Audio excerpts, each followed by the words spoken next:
Namaste everyone. How to write a journal.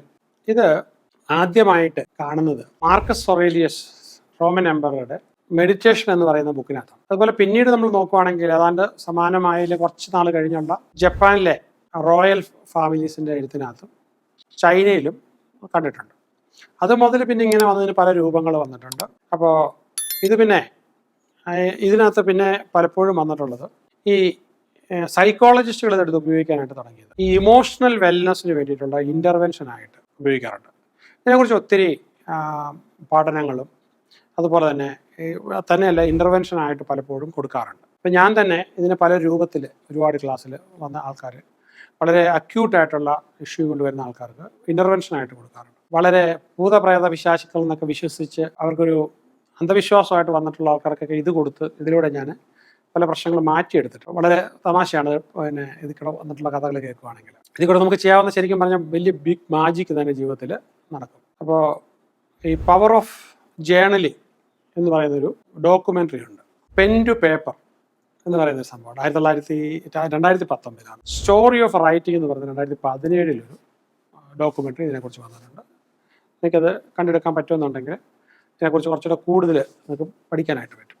നമുക്കിനി എങ്ങനെയാണ് journal നമ്മൾ ചെയ്യാന്ന് വെച്ചാൽ, ജേണൽ നമുക്ക് ശരിക്കും പറഞ്ഞാൽ ഗ്രാറ്റിറ്റ്യൂഡ് ജേണൽ കോമൺലി എല്ലായിടത്തും ഉപയോഗിക്കുന്നത്. ഗ്രാറ്റിറ്റ്യൂഡ് ജേണൽ നമ്മളിപ്പം ജസ്റ്റ് ഗ്രാറ്റിറ്റ്യൂഡ് എല്ലാ ദിവസവും ഉറങ്ങുന്നതിന് മുമ്പ് ആ ദിവസം ഉണ്ടായിട്ടുള്ള ഗ്രാറ്റിറ്റ്യൂഡ് തോന്നേണ്ട കാര്യങ്ങൾ ചിലപ്പോൾ 8-10 എണ്ണം കാണും. ചില ദിവസം തലേ ദിവസം എഴുതി തന്നെ ചിലപ്പം റിപ്പീറ്റ് ചെയ്യേണ്ടതായിട്ട് വരും.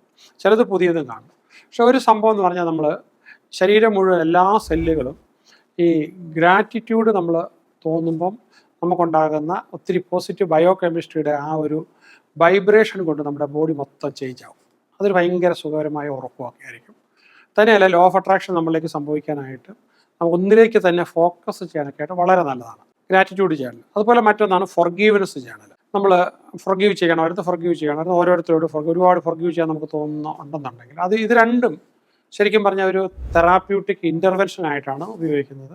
പക്ഷെ അല്ലെങ്കിൽ നമുക്ക് നമ്മൾ സാധാരണ എഴുതുന്ന ഒരു ജേണലിൻ്റെ കൂടെ നമുക്ക് എഴുതാം, അല്ലെങ്കിൽ സെപ്പറേറ്റ് ആയിട്ട് എഴുതാം.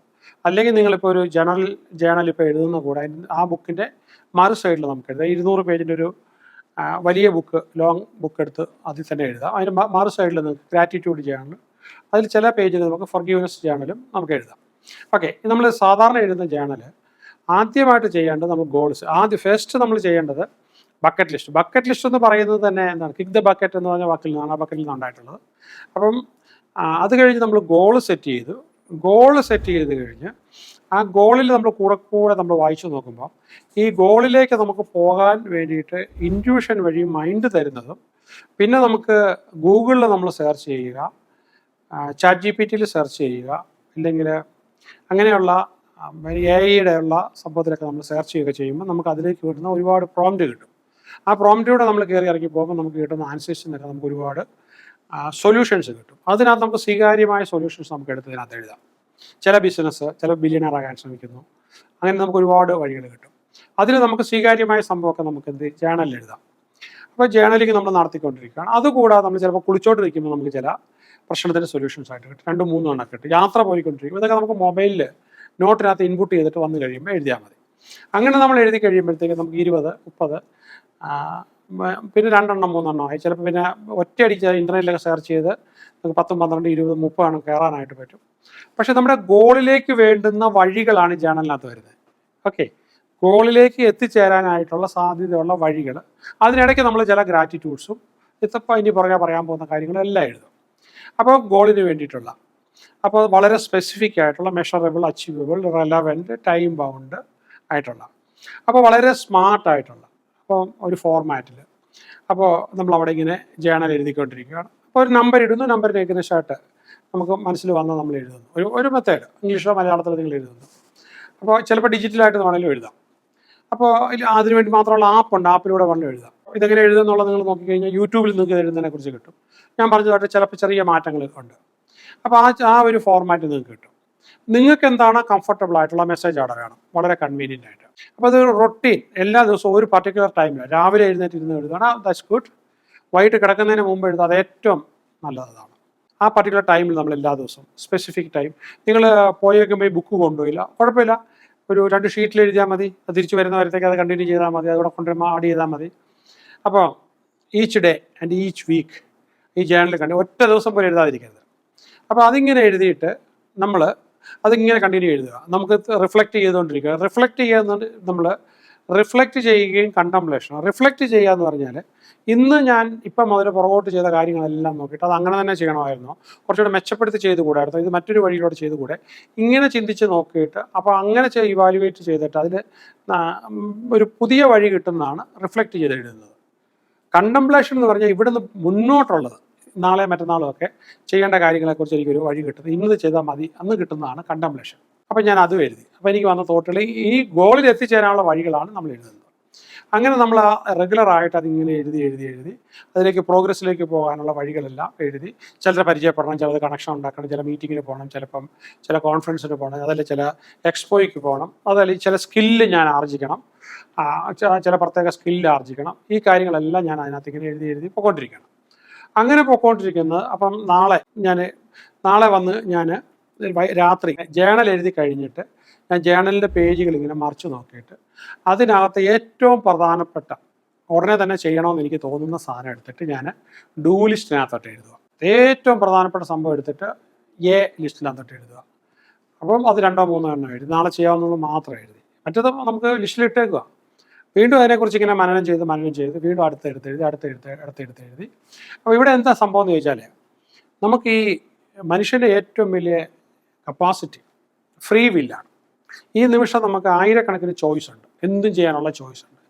അപ്പം അതിൽ ഏറ്റവും ബെസ്റ്റ് ചോയ്സാണ് നമ്മളെ ഏറ്റവും റിച്ച് ആക്കുന്നത്, സക്സസ്ഫുൾ ആക്കുന്നത്, എല്ലാം ആക്കുന്നത്. പക്ഷെ അത് നമുക്കറിയത്തില്ല. അത് നമ്മൾ കാണിച്ചു തരുന്നത് നമുക്ക് ഏറ്റവും കൂടുതൽ ഹയസ്റ്റ് കോൺഷ്യസ്നസ്സും ഹയസ്റ്റ് അവയർനെസ്സും ഉള്ള ആൾക്കാർ. അപ്പോൾ അത് പറയണമെന്നുണ്ടെങ്കിൽ അതിന് നമുക്ക് സന്ദേശങ്ങൾ കൂടുതൽ കിട്ടുന്നത് ഈ ജേണലിൽ കൂടെ പോകുമ്പോഴാണ്. ജേണൽ നമ്മൾ എഴുതി അപ്പം കിട്ടിയതിനെ നമ്മൾ അന്ന് തന്നെ റിസൾട്ട് ആക്കുകയല്ല, അതിനൊന്ന് നമ്മൾ ഇവാലുവേറ്റ് ചെയ്ത് അത് കഴിഞ്ഞ് നമ്മുടെ ഡൂ ലിസ്റ്റിനകത്ത് കയറി അവിടെ നമ്മൾ നോക്കിയതിന് ശേഷമാണത് നമ്മൾ ആക്ഷൻ ചെയ്യുന്നത്. അപ്പോൾ അങ്ങനെ നമ്മൾ നോക്കി അതിനകത്തുള്ളതിൽ ഏറ്റവും വാല്യൂ ഉള്ളത് എഴുതാനായിട്ട്. പക്ഷേ ഇത് വിട്ടാൽ പോയി, പിന്നെ നമ്മൾ ഓർത്തിരിക്കത്തില്ല. അങ്ങനെ thousands of ideas or steps methods they come and die in your head. അതാണ് ഏറ്റവും വലിയ ട്രാജഡി. അത് പോകാൻ നമ്മൾ സമ്മതിക്കരുത്. വരുന്ന സാധനങ്ങളെല്ലാം ഐഡിയാസ് എല്ലാം നമ്മൾ പിടിച്ചു വെച്ചിട്ട് അതിൽ ഏറ്റവും ബെസ്റ്റ് നോക്കി ഡൂ ലിസ്റ്റിനകത്ത് എഴുതി നമ്മളത് ആക്ഷനാക്കി മാറ്റുക എന്നുള്ളതാണ്. അങ്ങനെ നമ്മൾ ഓരോന്നോരോന്ന് വീണ്ടും എഴുതി. അപ്പോൾ നമ്മൾ ആക്ഷൻസ് വീണ്ടും നോക്കി അതിൽ നമ്മൾ റെക്കോർഡ് ചെയ്ത് വീണ്ടും എഴുതി. ചിലതിനകത്ത് വരുമ്പോൾ നമ്മൾ എക്സ്പ്രസ് ഗ്രാറ്റിറ്റ്യൂഡ് ആയിരിക്കും എഴുതുന്നത്. അയ്യോ ഇത് ചെയ്തത് വളരെ നന്നായി, എക്സ്ട്രാ ഓർഡിനറി ആയിരുന്നു, അത് നമ്മൾ എഴുതുന്നു. അത് കഴിഞ്ഞ് നമ്മൾ ചിലപ്പോൾ എഴുതുന്നത് വിഷ്വലൈസ് സക്സസ്. ഒരു പർട്ടിക്കുലർ ഐഡിയ, ഇത് സക്സസ്ഫുൾ ആകും. ആ സക്സസ് എല്ലാം നമ്മൾ അത് കൊടുത്ത് അത് നമ്മൾ കാത്തിരുന്ന് അതിന് മച്വർ ആയതിനു ശേഷമായിരിക്കും ആക്ഷൻ നടപ്പിലാകുന്നത്. ചിലപ്പോൾ 2-3 ആഴ്ച, 1 മാസം 2 മാസം വെയിറ്റ് ചെയ്തിരിക്കുന്ന അപൂർവമായ ചില സംഭവം കാണും. അപ്പോൾ എന്നിട്ട് നമ്മളത് ചിലപ്പോൾ സെലിബ്രേറ്റ് ചെയ്യുന്ന കാര്യം ഇതിനകത്ത് ചിലപ്പോൾ എഴുതും, അച്ചീവ്മെൻറ്റ്. പിന്നെ ചിലപ്പോൾ നമ്മൾ റിവ്യൂ ചെയ്ത് റിഫ്ലക്റ്റ് ചെയ്ത് നോക്കിയിരുന്ന് പീരിയോഡിക്കലി നോക്കിയിരുന്ന് വെയിറ്റ് ചെയ്ത് അതിനുള്ള ആൾക്കാരെയൊക്കെ പരിചയപ്പെട്ട് നമ്മൾ സ്കില്ലും ആർജിച്ചതിന് ശേഷം ചിലപ്പോൾ നമ്മൾ ചെയ്യുന്നതും ഉണ്ടാകും. ചില ബിസിനസ്സൊക്കെയാണ് നമ്മൾ അതിനുവേണ്ടി കാത്തിരുന്നതിന് ശേഷം. ചിലപ്പോൾ നമ്മുടെ കയ്യിലുള്ള ബിസിനസ്സിനെ നമ്മൾ ഒഴിവാക്കിയിട്ട് സൂപ്പർ ഒരു ബിസിനസ് ചിലപ്പോൾ അതിനുവേണ്ടി പാർട്ട്നേഴ്സിനെയൊക്കെ കണ്ടെത്തിയിട്ടായിരിക്കും നമ്മൾ. പക്ഷേ ഈ സമയത്തെല്ലാം നമ്മൾ പോസിറ്റീവായിട്ട് നമ്മൾ കുറച്ചുകൂടെ പോസിറ്റീവ് ആകണം. ആ സ്കില്ലുകളൊന്ന് കുറച്ചുകൂടെ അറിയാനുണ്ട്. അതിനടുത്ത് നമ്മൾ കുറച്ചുകൂടെ അതിനെ കടഞ്ഞെടുക്കണം. ആ ലെവലിൽ നമ്മൾ പോകണം. പിന്നെ ഗോളിനകത്തോട്ട് കുറച്ചുകൂടെ നമുക്ക് പോകണം. ചിലപ്പോൾ ഇതിനെ നമ്മൾ ബ്രേക്ക് ഡൗൺ ചെയ്ത് ചെറിയ ഭാഗങ്ങളാക്കി മാനേജബിൾ ആക്കണം. ചിലപ്പോൾ നമ്മൾ ഡെഡ് ലൈൻസ് ഇട്ടിട്ട് വേണം പോകാനായിട്ട്. എനിക്കാണെങ്കിൽ പലപ്പോഴും പറ്റുന്നത് ചില ഇൻപുട്ട് വേറെ ചിലരിൽ നിന്നോ മറ്റാൾക്കാരിൽ നിന്നോ ഗവൺമെൻറ്റിൽ നിന്നോ ഒക്കെ ചിലപ്പോൾ എനിക്ക് ഇൻപുട്ട് വരേണ്ടതുണ്ടാകും. ചിലപ്പോൾ എൻ്റെ കൊളീഗ്സിൽ നിന്നും എനിക്ക് വരേണ്ടതുണ്ടാകും. പിന്നെ എനിക്ക് വാല്യൂസുമായിട്ട് ബന്ധപ്പെട്ട് വരേണ്ടതുണ്ടാകും. പിന്നെ അതുപോലെ തന്നെ എനിക്ക് ഈ പറഞ്ഞതുപോലെ ചില കാര്യങ്ങൾ അറ്റൈൻ ചെയ്തിട്ട് അടുത്തതിലേക്ക് പോകാനായിട്ട് പറ്റുള്ളൂ. ഇങ്ങനെയൊക്കെയുള്ള കാര്യങ്ങൾ വരുമ്പോഴത്തേക്ക് ഞാനത് പോസിറ്റീവായിട്ട് ആലോചിച്ചുകൊണ്ടിരിക്കും. ചില കാര്യങ്ങൾ ഇപ്പോൾ എനിക്കൊരു പുസ്തകം തീരാനുണ്ട്. ആ പുസ്തകം തീർന്ന് ലോകത്തിലെ ടോപ്പ് 300 ബില്യണേഴ്സിൻ്റെ സ്ട്രാറ്റജീസിനെ കുറിച്ചാണ്, ഇംഗ്ലീഷിലാണ്. അത് തീർന്ന് വലിയ ബുക്കായിപ്പോയി. അത് തീർന്നു കഴിഞ്ഞ് ഞാൻ ചെയ്യേണ്ട കുറേ ആക്ടിവിറ്റീസ് ഇപ്പോൾ കിടക്കുകയാണ്. അത് തീർന്ന് പബ്ലിഷ് ചെയ്ത് കഴിഞ്ഞാൽ അതിപ്പോൾ ഡിസൈനേഴ്സിൻ്റെ കയ്യിലായിരിക്കുന്നത്. അപ്പോൾ അങ്ങനെയുള്ള സംഭവങ്ങളുണ്ട്. അപ്പോൾ ഈ ഷോർട്ട് ടൈം വരും, ലോങ് ടൈം വരും. പിന്നെ ഇങ്ങനെയുള്ള നമ്മൾ കണ്ടെത്തിയിട്ട് അപ്പം നമ്മൾ ഡെയിലി ചെയ്യാനായിട്ടുള്ള രീതിയിൽ അത് നമുക്ക് ചെയ്യാം. അപ്പോൾ അതിന് നമ്മൾ വീണ്ടും അത് ഓരോ ദിവസവും നമ്മളിങ്ങനെ ഇത് ചിന്തിച്ച് ആലോചിച്ച് ഇടയ്ക്കിടയ്ക്ക് ഇങ്ങനെ കയറ്റിക്കൊണ്ടിരിക്കും മൈൻഡിൽ. പിന്നെ വീണ്ടും നമ്മൾ ഓരോന്ന് നടക്കുമ്പോഴത്തേക്കും ഗ്രാറ്റിറ്റ്യൂഡ്, ചിലത് നമ്മൾ അനലൈസ് ചെയ്ത്, ചിലത് നമ്മൾ ക്യാൻസൽ ചെയ്ത് കളയുകയും ചെയ്ത്, നമ്മൾ തോന്നുവാണ് ഇത് വേണ്ട എന്ന് തോന്നുകയാണെന്നുണ്ടെങ്കിൽ നമ്മൾ ഇയിലേക്ക് ABCDE എന്ന് പറഞ്ഞ് ചിലപ്പോൾ ഇയിലോട്ട് കയറ്റിയിട്ടിട്ട് നമ്മൾ ചിലപ്പോൾ നമ്മൾ അതിനെക്കുറിച്ച് പഠിച്ചു കഴിയുമ്പോൾ നമ്മൾ ചിലപ്പോൾ ഒഴിവാക്കും. ചിലപ്പോൾ ഇതിലും എഴുതിയേക്കുന്ന കഴിഞ്ഞാൽ കുറച്ചുകൂടെ നല്ലത് നമുക്ക് കിട്ടും. പക്ഷേ ഒരു കാര്യം ഞാൻ പറയാം, നിങ്ങൾ പ്രോപ്പറായിട്ട്, വളരെ പ്രോപ്പറായിട്ട് നിങ്ങൾ ഇത് എഴുതുന്നുണ്ടെങ്കിൽ നിങ്ങളുടെ പ്രൊഡക്ടിവിറ്റി, റിസൾട്ട് 10x മുകളിൽ, 10 ടൈംസിന് മുകളിൽ പോകും മിനിമം. അപ്പോൾ ഇനി അതിനകത്ത് നിങ്ങൾ അതിലേക്ക് കൊണ്ടാണ് ഈ 10 എന്ന് പറയുന്നത് ഈവൻ 100 ടൈംസിലേക്ക് വേണേൽ പോകാം. ഇതിന് നിങ്ങളുടെ ഈ അവയർനെസ് ലെവല്, ഞാൻ പലപ്പോഴും പറയുന്ന ഒരു ഇതുണ്ടല്ലോ, നമ്മുടെ അവയർനെസ് ലെവൽ തുടങ്ങുന്നത് 20-ലാണ് ഹോസ്കിൻ സ്കെയിലിൽ. അത് നമ്മളൊരു 200 വരെ നമ്മൾ ഏതാണ്ട് നെഗറ്റീവ് ആൾക്കാരാണ്. 200-ന് മുകളിൽ പോകുമ്പോൾ മാത്രമേ നമ്മൾ കുറച്ചെങ്കിലും പോസിറ്റീവ് ആവുള്ളൂ. അപ്പം അത് മുതലൊരു 350-400 വരെയൊക്കെയാണ് റീസണബിളി ഗുഡാണ്. 500 വരുവാണെങ്കിൽ സൂപ്പറാണ്. ഹയസ്റ്റ് ഉള്ളത് 1000 ആണ്. അത് വളരെ rare of the rarest, 1 in a billion ആളൊക്കെ ആയിരിക്കും. ഓക്കെ, അപ്പോൾ ഈ ലെവലിലേക്ക് ആൾക്കാരുടെ അവയർനെസ്സിനെ സൂപ്പർ എൻഹാൻസ് ചെയ്യാനായിട്ട് കുറേ മെത്തേഡുകളുണ്ട്. അത് നിങ്ങൾക്ക് വളരെ ഈസി ആയിട്ട് റീച്ച് ചെയ്യാനായിട്ട് പറ്റില്ല. അപ്പോൾ അത് ഒക്കെ എനിക്ക് ട്രെയിനിങ് തരണമെന്നുണ്ടെങ്കിൽ നമ്മൾ ഇതൊക്കെ കഴിഞ്ഞിട്ട് ഇതെല്ലാം നിങ്ങൾ ചെയ്തുകൊണ്ട് വരുവാണെങ്കിൽ എനിക്ക് വളരെ എളുപ്പമാണ്. ക്ലാസ്സിൽ വന്നിരുന്നുകൊണ്ട് ഞാനിത് നിങ്ങളെ ഒന്നേന്ന് പഠിപ്പിക്കാൻ പോവുകയാണെങ്കിൽ റൊട്ടീൻ തിങ്സാണ്. ഇത് നമുക്ക് ലൈഫ് ലൈനിൽ തന്നെയുള്ള ആൾക്കാർക്ക് നിങ്ങൾക്ക് ഇത് പറഞ്ഞു തന്ന്, ഇത് നമ്മുടെ ട്രെയിനിങ് കഴിഞ്ഞിട്ടുള്ള ആൾക്കാർ, എൻ്റെ ട്രെയിനേഴ്സിനെ നിങ്ങൾ പറഞ്ഞു തന്ന് നിങ്ങളെ കൊണ്ട് ഇത് ഈസി ആയിട്ട് ചെയ്യിക്കാവുന്ന കാര്യമുള്ളൂ. നിങ്ങൾ ആ ഹയസ്റ്റ് അവയർനെസ് ലെവലിൽ ചെയ്തിട്ടുണ്ടെങ്കിൽ ഡെഫിനറ്റ് ആയിട്ടും അതിപ്പം നമ്മൾ സോൾ മാസ്റ്ററി പോലുള്ള പ്രോഗ്രാമിൽ വരുവാണെങ്കിൽ നിങ്ങൾ വരുമ്പോൾ നിങ്ങളുടെ അവയർനെസ് എത്രയെന്ന് കറക്റ്റ് ചെക്ക് ചെയ്ത് നിങ്ങളുടെ ബുക്കിനകത്ത് എഴുതി തന്നതിന് ശേഷം നിങ്ങൾ പോകാൻ നേരത്തെ നിങ്ങളെ കൊണ്ട് തന്നെ ചെക്ക് ചെയ്യുന്ന മെത്തേഡൊക്കെ പഠിപ്പിച്ച് അത് വെച്ച് നിങ്ങൾക്ക് ബോധ്യപ്പെട്ട് എത്രമാത്രം വ്യത്യാസം ഉണ്ടെന്ന് ബോധ്യപ്പെടുത്തിയിട്ടായിരിക്കും നിങ്ങളെ അവയർനെസ് ആ ലെവലിലാക്കിയിട്ടായിരിക്കും നിങ്ങളെ വിടുന്നത്. അപ്പം എൻ്റെ പ്രോഗ്രാമിൻ്റെ ഒരു പ്രത്യേകത നിങ്ങൾക്ക് അറിയാമല്ലോ, നിങ്ങൾ ആസ്പയർ ചെയ്ത് മൈൻഡിനെ കൊടുത്താൽ മതി, മണിയൊക്കെ തന്നെ വന്നോളും. അതാണ് നമ്മുടെ ലോ ഓഫ് അട്രാക്ഷനെ നമ്മൾ എംപ്ലോയ് ചെയ്യുന്ന ഒരു പ്രത്യേകത. അപ്പോൾ നിങ്ങളൊരു കാര്യം ചെയ്താൽ മതി, ഇത് വിഷ്വലൈസ് ചെയ്തുകൊണ്ടിരിക്കുക. അപ്പോൾ ഇതിനകത്ത് കാണുന്ന നമ്പറിൽ നിങ്ങൾ വിളിച്ചിട്ട് അത് പറഞ്ഞ് നമ്മുടെ ഓഫീസിലുള്ളവരുമായിട്ട് ഇൻട്രാക്ട് ചെയ്തിട്ട് ഇതിനകത്ത് സൂമിലൊക്കെ കയറി ഇതിനകത്തൊരു 5-6 സെറ്റ് ഉണ്ട്, അത് മുഴുവൻ തീർത്തുകൊണ്ട് വരുവാണെങ്കിൽ സൂപ്പർ ഇമ്പാക്റ്റ് ആയിരിക്കും. നിങ്ങൾ ആഗ്രഹിക്കുന്ന കാര്യം വളരെ കൃത്യമായിട്ട് നേടിയിരിക്കും. അപ്പോൾ വളരെ ക്വാണ്ടിറ്റേറ്റീവായിട്ട് നിങ്ങൾ ആഗ്രഹിക്കുന്ന കാര്യം നിങ്ങൾക്ക് നേടാനായിട്ട് പറ്റും. അപ്പോൾ ഈ ഐറ്റംസ് മുഴുവൻ നിങ്ങൾക്ക് നേടിയെടുത്തുകൊണ്ട് വരുമ്പോഴത്തേക്കും അപ്പോൾ നിങ്ങളുടെ പ്രോഗ്രസ് അതനുസരിച്ച് കൂടും. അപ്പോൾ നിങ്ങളുടെ വാല്യൂ സിസ്റ്റം നിങ്ങൾക്ക് മെഷർ ചെയ്യണം. ഞാനിതിനകത്ത് വാല്യൂ സിസ്റ്റം കൂടെ ഇട്ടിട്ടുണ്ട്. ആ വാല്യൂ സിസ്റ്റം കൂടെ നിങ്ങൾ മെഷർ ചെയ്തിട്ട് നിങ്ങളുടെ ക്വാളിറ്റി മെഷർ ചെയ്ത് ഇതെല്ലാം ചെയ്തിട്ട് നിങ്ങൾക്ക് വരുമ്പോഴത്തേക്കും നിങ്ങൾ ആ മാറ്റം നമുക്ക് 100% എൻഷുർ ചെയ്യാനായിട്ട് പറ്റും. ഓരോ മൈൽ സ്റ്റോൺസും നിങ്ങൾ പോകുന്നതനുസരിച്ച് നിങ്ങൾ സെലിബ്രേറ്റ് ചെയ്ത് അപ്പോൾ ചെറിയ മോശമൊക്കെ വരുമ്പോഴത്തേക്ക് നിങ്ങൾ ഡിസ്കറേജഡ് ആകരുത്. അപ്പോഴെല്ലാം പോസിറ്റീവ് ഫീഡ്ബാക്ക് കൊടുത്ത് അതനുസരിച്ച് നമ്മൾ ഈ പോസിറ്റീവ് വെച്ചിട്ട് നമ്മളുടെ ന്യൂറോ പ്ലാസ്റ്റിസിറ്റി മൊത്തം മാറ്റിയെടുത്ത് നമ്മൾ ഒരുപാട് സെൽഫ് ഡിസ്കവറി നടത്തി അതിലൂടെ നിങ്ങൾ ഇങ്ങനെ ഉയർന്നു വന്ന് നിങ്ങളുടെ ലിമിറ്റഡ് ബിലീഫ്സ് എല്ലാം മാറ്റിയിട്ട് വേണം നമുക്കിതിലോട്ട് സിസ്റ്റമാറ്റിക്കായിട്ട് ചെയ്യുമ്പോൾ വളരെ എളുപ്പമാണ്. ആക്ച്വലി നമ്മൾ കോളേജിൽ പഠിക്കുന്ന, സ്കൂളിൽ പഠിക്കുന്ന സബ്ജക്റ്റിനെ കഴിഞ്ഞൊക്കെ തൗസൻഡ്സ് ഓഫ് ടൈംസ് നമുക്ക് ഏറ്റവും അത്യാവശ്യമുള്ള സബ്ജക്ട്സ് ആണ് നമ്മൾ ഇതിനകത്ത്. ഇതിപ്പോൾ എനിക്ക് കുത്തകയൊന്നുമല്ല, ലോകത്തിൽ ഈ സബ്ജക്റ്റ് പഠിച്ചിട്ടുള്ള കുറേ ആൾക്കാരുണ്ട്. ഇന്ത്യയിൽ ഒരു പക്ഷേ കുറവായിരിക്കും, പക്ഷേ ഗ്ലോബലിൽ നമ്മൾ നോക്കുമ്പോൾ ഒരുപാട് പേരുണ്ട്. നമ്മൾ അവിടെ എത്തി ഇത് പഠിച്ചെടുക്കണം എന്നുള്ളതേ ഉള്ളൂ. അപ്പോൾ ഇന്ത്യയെ അപേക്ഷിച്ച് നോക്കുമ്പോൾ അവിടെ കുറച്ച് കോസ്റ്റ് കൂടുതലായിരിക്കും, ആ ഒരു വ്യത്യാസം മാത്രമേ ഉള്ളൂ. നോർമൽ ട്രെയിനിങ്ങിനകത്തൊന്നും ഇതെടുക്കാൻ നമുക്ക് പറ്റത്തില്ല, കാരണം ഇതെല്ലാം ചെയ്ത് വന്ന ആൾക്കാർക്കല്ലേ നമുക്ക് അടുത്തത് പഠിപ്പിക്കാനായിട്ട് പറ്റുമോ. അപ്പോൾ ആ ഒരു രീതിയിലാണ് ഇത് പോയിക്കൊണ്ടിരിക്കുന്നത്. അപ്പോൾ നമുക്ക് സെൽഫ് കമ്പാഷൻ, സെൽഫ് കൈൻഡ്നെസ്, പിന്നെ അപ്പോൾ ഇതെല്ലാം നമുക്കൊരു റെഗുലർ ജേർണലിംഗ് കൂടെ നമുക്ക് ഉണ്ടാക്കിയെടുക്കേണ്ട നിങ്ങളിൽ ഉണ്ടാക്കിയെടുക്കേണ്ട കുറേ ക്വാളിറ്റീസ് ഉണ്ട്. ആ ക്വാളിറ്റീസ് വന്നു കഴിഞ്ഞിട്ട് നമുക്ക് അടുത്ത ലെവലിലേക്ക്, അല്ലെങ്കിൽ പലതും മനസ്സിലാകത്തില്ല നമ്മൾ പഠിപ്പിച്ചു കഴിഞ്ഞാൽ. അങ്ങനെ ഒരു കാര്യം ഉണ്ടെന്നുള്ളത് നിങ്ങൾക്കത് സ്വയം ബോധ്യപ്പെടത്തില്ല.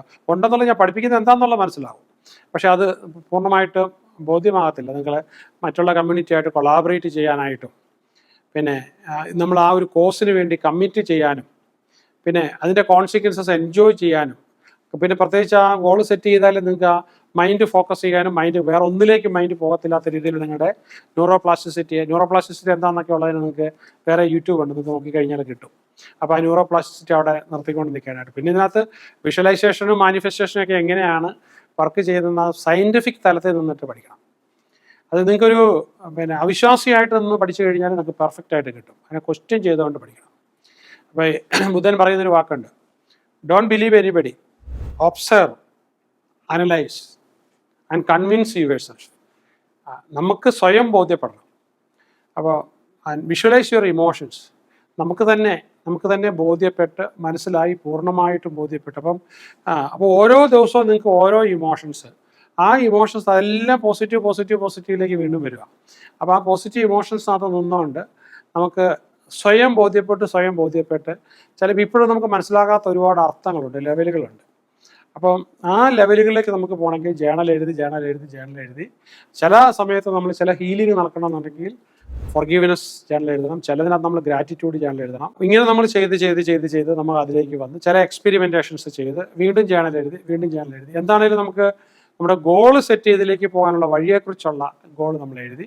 പിന്നെ നിങ്ങളെ എപ്പോഴും സറൗണ്ട് യുവേഴ്സിൽ വിത്ത് സപ്പോർട്ടീവ് പീപ്പിൾ, അവരുമായിട്ട് നമ്മൾ. പിന്നെ നമുക്ക് പരാജയങ്ങൾ വന്നു കഴിഞ്ഞാൽ പരാജയത്തിനകത്ത് നമുക്ക് വിജയിക്കാനുള്ള ഒരുപാട് ക്ലൂ ഉണ്ട്. ഈ വലിയ പരാജയങ്ങൾ വന്നിട്ടുള്ളത് നിങ്ങളുടെ വിജയത്തിന് പറ്റിയ ക്ലൂ ആയിരിക്കും.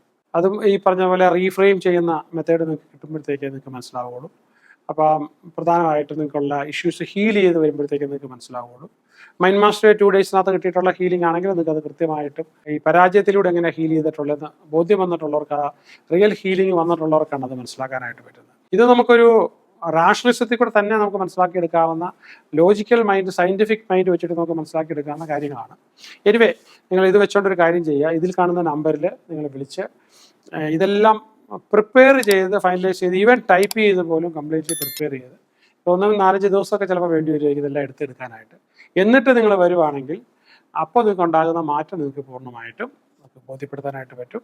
അത് കഴിഞ്ഞ് നമുക്ക് അടുത്ത ലെവലിലേക്ക് നമുക്ക് പോകാം. All the best.